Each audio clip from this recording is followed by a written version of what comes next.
My husband said, "I'm working late again tonight, honey." After 6 months of this excuse, I decided to surprise him at the office with dinner. The security guard looked confused and said, "Ma'am, nobody by that name works here." When I got home, he was already there asking how my day went. I'm shaking even writing this because my whole body is buzzing like I've had 12 cups of coffee. My name's Emily. I'm 32, female. My husband, Mark, 35, has been working late for 6 months straight. Every damn weeknight, he'd give me the same soft voice, the same rehearsed smile. "Don't wait up, honey, I'll grab something on the way." At first, I believed it. Of course I did.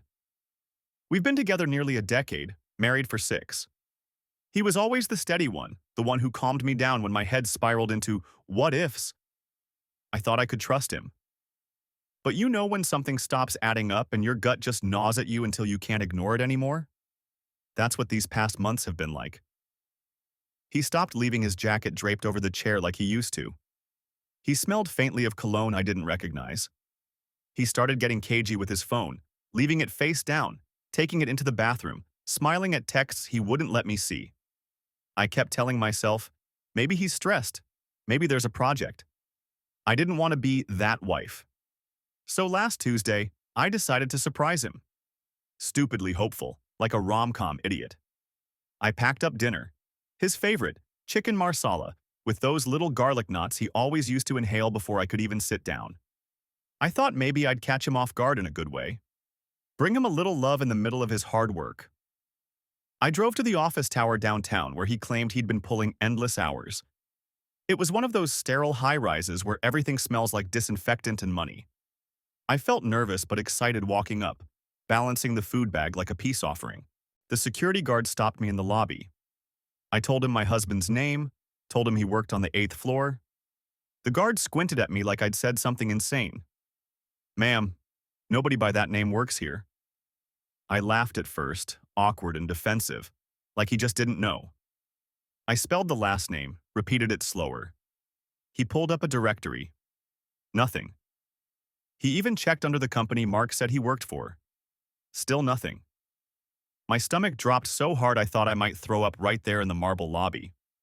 I remember clutching the dinner bag so tight the garlic knots were crushed flat. My brain was trying to catch up. Was I losing it? Was there some mix-up? Did Mark change jobs and forget to mention it? Absurd. Who forgets to mention switching offices? I mumbled something like, "Oh, must be a mistake," and bolted out, face burning. The night air felt like knives. I drove home in silence, hands gripping the wheel so hard my knuckles looked ghostly white in the dashlight. And then, like a jump scare in a horror movie, when I unlocked our front door, there he was. Sitting on the couch in sweatpants, TV glowing, beer half finished. Smiling at me. "Hey babe, how was your day?" My legs almost gave out. He was supposed to be at work. He was supposed to be anywhere but there. And all I could think was, where the hell has he been going for 6 months? I swear my brain glitched when I saw him there. For a second, I honestly wondered if I'd hallucinated the entire trip downtown. I still had the dinner bag in my hand, crushed knots and all, like evidence of my own stupidity. I forced a smile and asked, "Didn't you say you were working late tonight?" He barely looked at me. Just sipped his beer, eyes on the TV. Plans changed. Boss cut us loose early. Casual. Dismissive. Like it was the most normal thing in the world. My pulse was hammering in my throat. I wanted to scream, "You don't even work there." But something told me to hold back. Not yet. I needed answers, not denials and gaslighting. So I played dumb. Put the dinner on the counter, sat next to him like nothing was wrong. But every second, I was cataloging everything. The faint perfume on his hoodie, the way his phone lit up and he snatched it before I could even glance. That night, I couldn't sleep. He was out cold beside me, snoring like nothing was wrong. I stared at the ceiling until dawn, my mind clawing through every memory, every excuse he'd given me for half a year, the late nights, the new cologne, the company dinners, the fact he always came home freshly showered, like scrubbing off a scent before I could smell it. The next day, I started digging. I called the office again, asked for HR. Same answer. Nobody by his name employed there. They even confirmed the position title he'd claimed didn't exist. Then I checked our joint bank account. That's when my stomach really twisted. He'd been withdrawing cash, small amounts, $40, $60, $100, almost every night he worked late. No credit card trails, nothing I could trace, just cash gone. That evening, I tested him. "Hey Mark, how's that Johnson project going?" A name I made up. He didn't miss a beat. "Good, just a lot of moving pieces." A flat lie. No hesitation. It was like living with a stranger in my husband's skin. By the third night, I couldn't stand the pretense. When he grabbed his keys after dinner and muttered, "Gotta stay late again," I followed. Waited 5 minutes, then drove after him. My hands were shaking so bad I almost rear-ended someone at a stop sign. He didn't head downtown. He didn't go near the office. Instead, he drove to this nondescript house about 15 minutes away, parked in the driveway like he'd done it 100 times. The porch light flicked on, and a woman stepped out. Younger than me. Pretty. She kissed him like she owned him. And then they both went inside. I sat in my car, headlights off, gripping the steering wheel until the plastic creaked under my palms. 6 months of lies unraveled in a single moment, and the reality was so much worse than anything I'd imagined. When I finally drove home, the crushed garlic knots were still sitting in the trash can, like some cruel joke. Don't forget to subscribe. The next morning, I woke up before him and just stared at his face while he slept. This man who kissed another woman hours earlier was lying in my bed like nothing had happened. My chest burned with rage, but I bit it down. Confronting him empty-handed would just give him space to twist it. I needed proof. That day at work, I bought a cheap GPS tracker online, slipped it under his car seat 2 days later when he was in the shower. By the end of the week, I had his whole pattern mapped out.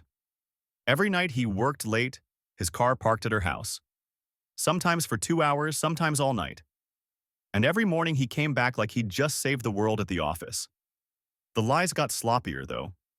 One night he came home exhausted from a big presentation, but I knew his car hadn't moved from her driveway since 7 p.m.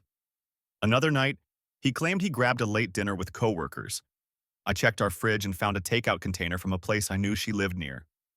I started testing him more, asking for details, names, timelines, watching him invent stories on the spot, confident I was too naive to question. It was like seeing the mask peel off a little more each time. Finally, I decided to push harder. One night when he said, "Gotta head back to the office," I casually said, "Perfect, I'll ride along and drop off those brownies for your team." The color drained from his face. No, it's just not a good time. Too much going on." His voice cracked. First real crack in his armor. I didn't argue, just smiled, kissed his cheek, and let him walk out the door. Then I followed. Same house, same woman. This time, though, I got out of the car and walked up the sidewalk. I didn't knock. I didn't ring the bell. I just stood at the end of the driveway long enough to see him open the door, shirt half unbuttoned, and hear her laugh from inside. Long enough to know he was too comfortable, too at home there. Then I snapped a photo on my phone. His car in her driveway. Him at her door. The timestamp glowing at the top. Evidence. I left before they noticed me. Heart racing, throat dry, hands shaking so badly I almost dropped the phone. But I had what I needed. That night, when he slipped back into bed beside me like nothing had happened, I stared at the ceiling and thought, "You're not just cheating, you're building a double life. And I'm going to burn it down piece by piece." I waited 3 more days before confronting him. 3 days of acting like the doting wife while every cell in my body screamed to explode. I cooked, smiled, even laughed at his lame stories, all while replaying that photo of him at her door. On the third night, he tried his usual routine. "Working late again, honey." He grabbed his keys and kissed the top of my head. That was it. My blood boiled. "Mark," I said, steady but sharp. "Which office? The one downtown or the one between her legs?" He froze mid-step, keys dangling in his hand. His face went ghost white. "What the hell are you talking about?" he stammered. I slid my phone across the table. The photo lit up between us. His car in her driveway, Him standing at her door, the timestamp glaring like a spotlight. For a second, he just stared. Then the mask shattered. His voice shot up an octave. "Why are you following me? You're insane. That's stalking, Emily." I laughed, sharp, bitter. 6 months of lying to my face, telling me you're working late while you screw her, and I'm the insane one? That's when he snapped. He slammed his fist on the table so hard the plates rattled. "You don't understand. She listens to me. She doesn't nag. She doesn't what, Mark? She doesn't expect honesty, commitment, a goddamn marriage?" His chest was heaving, his eyes wild. And then, like a coward, he started crying. Big, heaving sobs. "I didn't mean for this to happen. I love you, Em. I swear. I just got lost. She's nothing. You're my wife." He tried to grab my hands across the table, but I yanked them back. His tears weren't for me. They were for himself, for getting caught. That night ended with him smashing a glass against the wall, me locking myself in the bedroom, and him sleeping on the couch, muttering drunken apologies into the dark. But here's the thing. I wasn't planning to forgive. I wasn't even planning to argue. While he spiraled, I was already building my revenge, because I realized something sitting in that locked bedroom. Mark wasn't just a cheater. He was a liar who thought he could live 2 lives without consequence. And if he wanted drama, fine. I was about to give him a show he'd never forget. Don't forget to subscribe. Update. Wow, I didn't expect my post to blow up like this. Honestly, I thought maybe a handful of people would comment, "Dump him," and move on. But reading through your responses has been surreal. Some of you were hilarious. "Girl, he's not working overtime, he's getting time and a half in someone else's bed," had me laughing through tears. And some of you cut right to the bone. A lot of you said exactly what I've been too scared to admit, that I already know this marriage is over. So, here's where things stand. After the confrontation, things in the house have been tense as hell.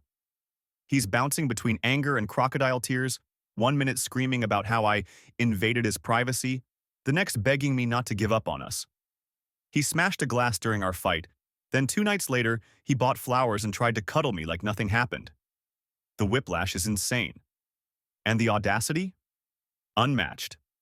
Yesterday, he actually tried to spin it as if I was pushing him away, said I was cold and distant, which is apparently why he found comfort elsewhere. I almost laughed in his face. He still doesn't know I've got proof stacked against him. Not just the photo, GPS data, bank statements, the works. I'm not rushing into divorce papers just yet, though. A lot of you told me to be smart, not emotional. And you're right. He thinks he's got the upper hand, thinks I'm just a wounded wife waiting for him to choose me. He doesn't realize I'm already planning how to flip the script. I've reached out quietly to a lawyer. I haven't told him yet. And I've started gathering everything. Screenshots, timelines, all the cash withdrawals he thought were invisible. I even drove by her place again and, get this, saw them arguing on the porch. Loud enough that neighbors came out. So, cracks are forming there too. I'm not going to give away my exact plan here in case Mark ever stumbles across this post. But let's just say, I'm done crying. I'm done doubting myself. If he wanted 2 lives, he's about to watch both of them collapse. And for the people who said, make the revenge poetic, not just petty, don't worry. I've got something in mind that's going to hit him where it hurts most. His image. He's always cared about looking like the devoted husband, the dependable guy everyone could trust.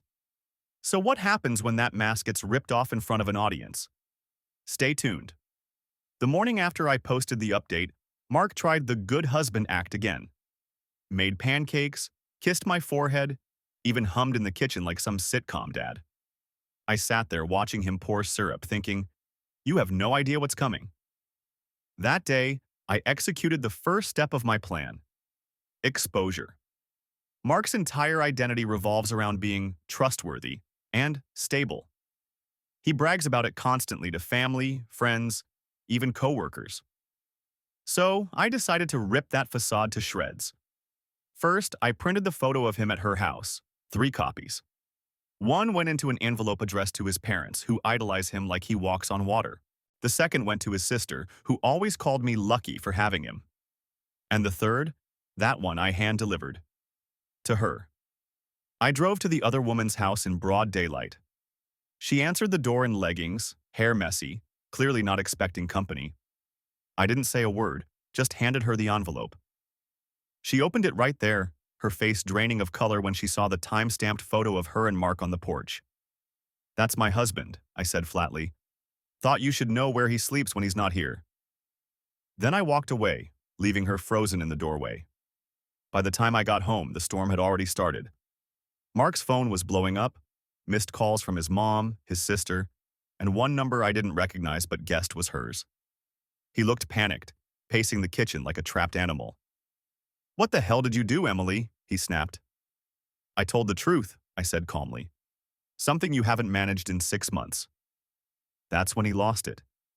He swept the pile of mail off the counter, letters scattering across the floor. "You're ruining my life," he screamed, veins bulging in his neck. "No, Mark," I said, standing my ground. "You ruined ours."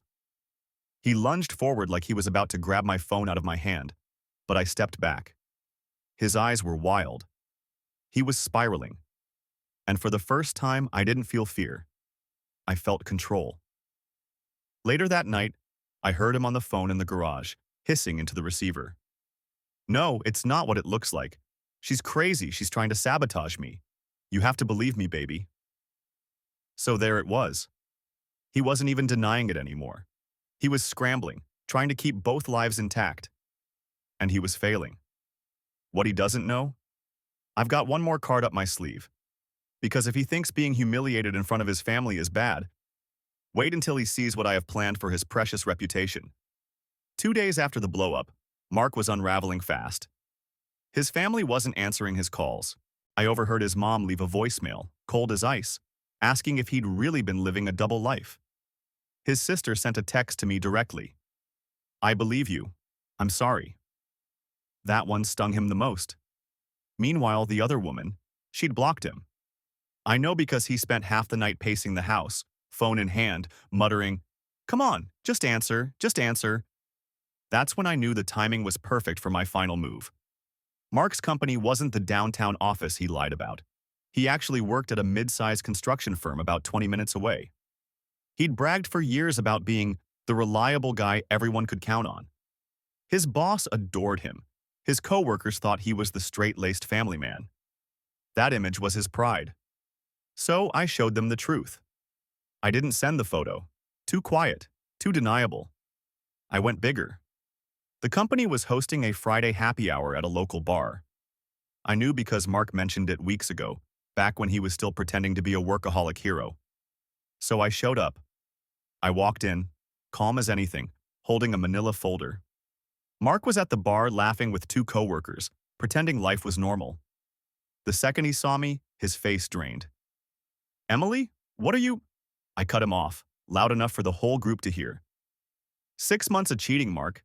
6 months of lying about working late while you were screwing her. Then I pulled out the printed photo and slapped it onto the bar. His car, her porch, him standing there, timestamp shining. The room went dead quiet. His coworkers stared.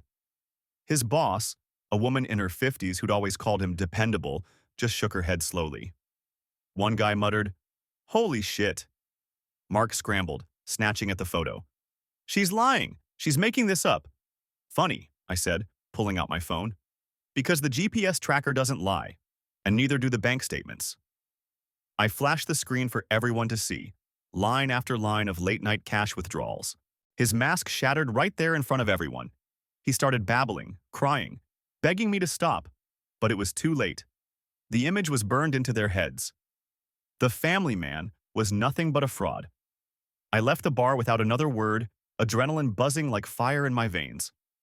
Behind me, I heard one of his coworkers mutter, "Jesus, what a piece of shit." By the time I got home, he was already there, slamming doors and screaming about how I'd destroyed his career. He threw a chair against the wall so hard the legs snapped. He was a wild animal, spitting rage, but underneath it, I saw it. Fear. Pure, unfiltered fear. Because for the first time, he wasn't in control of the narrative. I was. And I wasn't done yet. Update 2. So, that escalated. First, thank you again for all the insane support. And the wild DMs. Some of y'all are unhinged but hilarious. When I wrote the first post, I thought maybe I'd just get advice about divorce lawyers. I didn't think I'd be standing in a bar exposing my husband in front of his entire company like a damn movie scene. But here we are. And yes, it worked. Harder than I expected. After I walked out, apparently word spread fast. A coworker DM'd me on Facebook, someone I barely even know, just to say, "That was legendary. Everyone saw through him instantly." His boss emailed me, not to pry, but to let me know she was deeply disappointed in his conduct and that the company expects integrity from its staff. That sounds like HR speak for he's cooked. At home? He completely lost it. First came the screaming, accusing me of ruining his career, his reputation, his entire life. Then came the sobbing, curled up on the couch like he was the victim. He even had the audacity to say, "We could have worked through this if you didn't humiliate me." Like, what? 6 months of lies and betrayal, and he still thinks it's about my reaction instead of his actions. Unreal. Here's the thing, though. After the bar, something in me shifted. I'm not scared of him anymore. Watching him melt down, smashing a chair, screaming so loud the neighbors probably heard, it didn't break me. It just confirmed exactly who he is when the mask comes off. Unstable, selfish, weak. I've already met with the lawyer. Paperwork is in motion. And don't worry, I'm making sure everything's documented, especially his outbursts. I've started recording when he rages. If he tries to play victim in court, I'll have more than enough to bury that angle. To answer the most common questions, do I feel bad? No, not anymore. The second I saw him at her door, the marriage was already dead.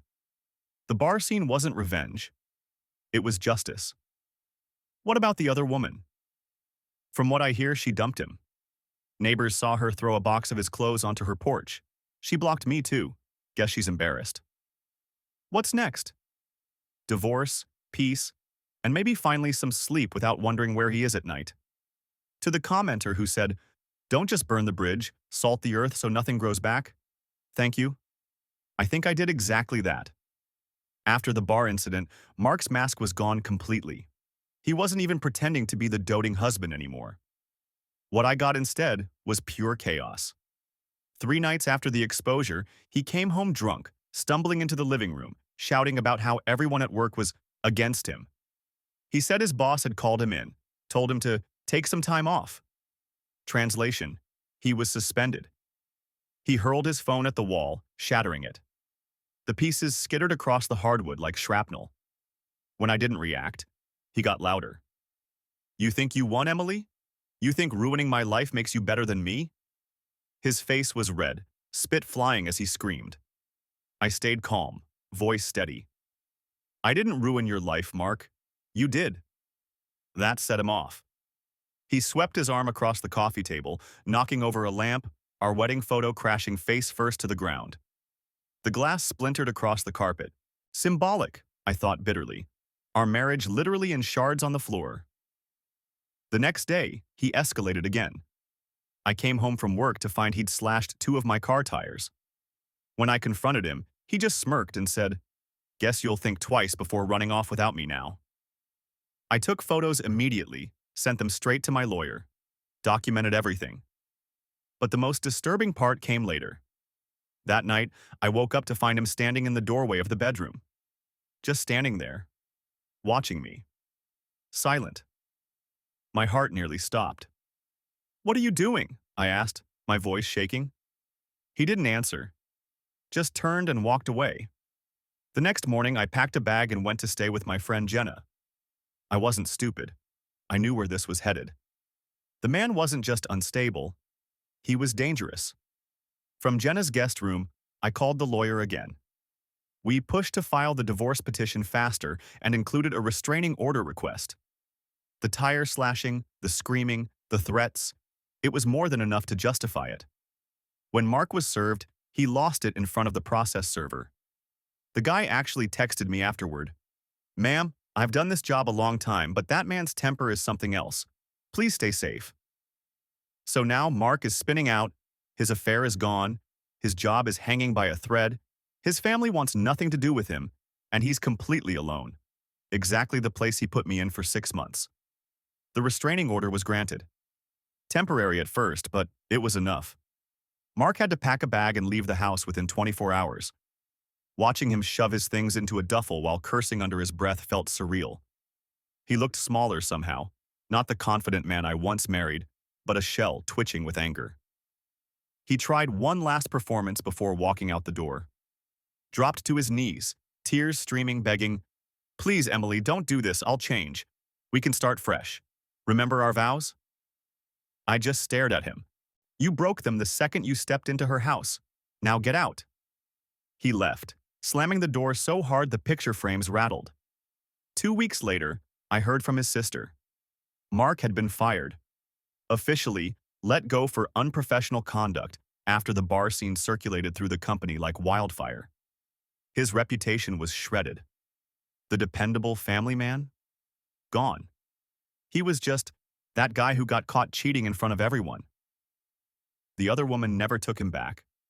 She moved on fast. Social media showed her with someone new within a month. Mark, meanwhile, tried calling from unknown numbers, leaving voicemails that swung between rage and desperation. I saved them all. Every threat, every sob. My lawyer says they'll work in my favor during the final hearings. The divorce is moving quickly. Since I documented everything, his outbursts, the vandalism, the affair, our lawyer believes I'll get the house and a fair settlement. He, on the other hand, is drowning in debt. All those late-night cash withdrawals weren't just dinners and hotels. Turns out he'd been bankrolling her bills too. With his job gone, he has nothing. The sweetest part? His family cut him off completely. His mom called me to apologize for ever doubting me. His sister told me, "Honestly, you did the right thing exposing him. You saved us years of lies too." That hit harder than I expected. I wasn't just freeing myself, I'd ripped the mask off for everyone else. As for me, I'm free. The house feels lighter without his shadow. I sleep through the night now. Sometimes I still wake up expecting to hear his key in the door, his excuses spilling into the hallway. But then I remember, that's not my life anymore. He wanted to live 2 lives. Now he has none. And me? I'm finally starting mine again.